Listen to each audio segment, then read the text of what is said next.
Hey, beautiful people, what is up? So, when things are going real cool, like real smooth, things are happening, things are moving, things are popping in a good way, and then something happens and there's an explosion. Yeah. The art of avoiding volatility.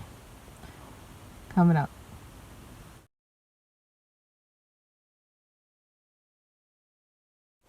So, one of the definitions I found recently for volatility was very appropriate. The liability to change rapidly and unpredictably, especially for the worst. That is something that we definitely want to avoid at all costs. So, the art of avoiding volatility. I think I'm an expert at this. Not that I'm an expert at avoiding it, I'm an expert at understanding it. So, sometimes really emotional people can explode sometimes.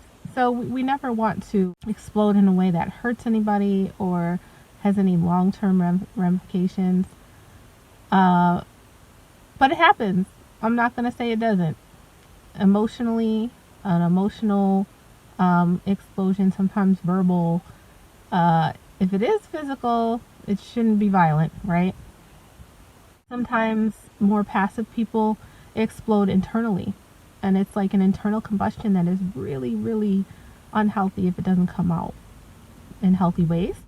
And really, I'm not advocating for exploding. That's not the best way to handle things. I'm just saying that sometimes it does happen, and when it happens, how should we deal with it? I have 3 steps here that I want to talk through. And remember, when I'm talking to you, I'm talking to myself. So the first step is 1, give yourself permission to be human and to be imperfect. So we are all hopefully striving to be the best version of ourselves. And so often life can kick us and tear us down and hurt us. There's also great things, obviously, about life.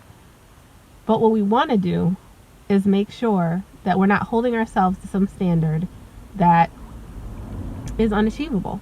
So when we make a mistake, or we're not as gracious as we'd like to be, or we're not handling something the way we'd like to handle it, we really do need to give ourselves some grace. That's number 1. The art of avoiding volatility. Number 2, deep breaths. We hear about that all the time, how taking a deep breath can be beneficial in so many ways. Beneficial in avoiding anxiety and anger and all of those things.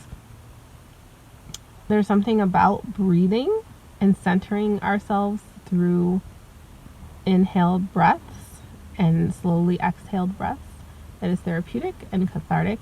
I mean, when it's not done dramatically, when it's done, just between us and our breath and not for other people to hear, it really can be effective.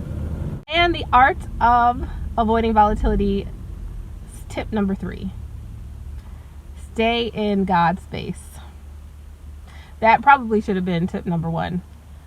I'm saying it's tip number 3 because it's a good reminder to just stay in his face, stay in his presence. In his presence is the fullness of joy, and at his right hand are pleasures forevermore. So obviously when we explode, we're not being in joy, we're not being joyful, we're not being peaceful, we're having a moment. So staying in God's face and like jumping right back into his presence, there's no condemnation there, there's only conviction. And he's really the only one that can help us to become better versions of ourselves. I encourage you to seek him out, look him up. He's got a book, it's called the Bible. It's pretty good. No, it's excellent. And I just encourage you to look for ways to laugh. That's an extra tip, number 4. The art of avoiding volatility. Yeah, we can do it. It's an art, but we can do it. You're worth it, for real.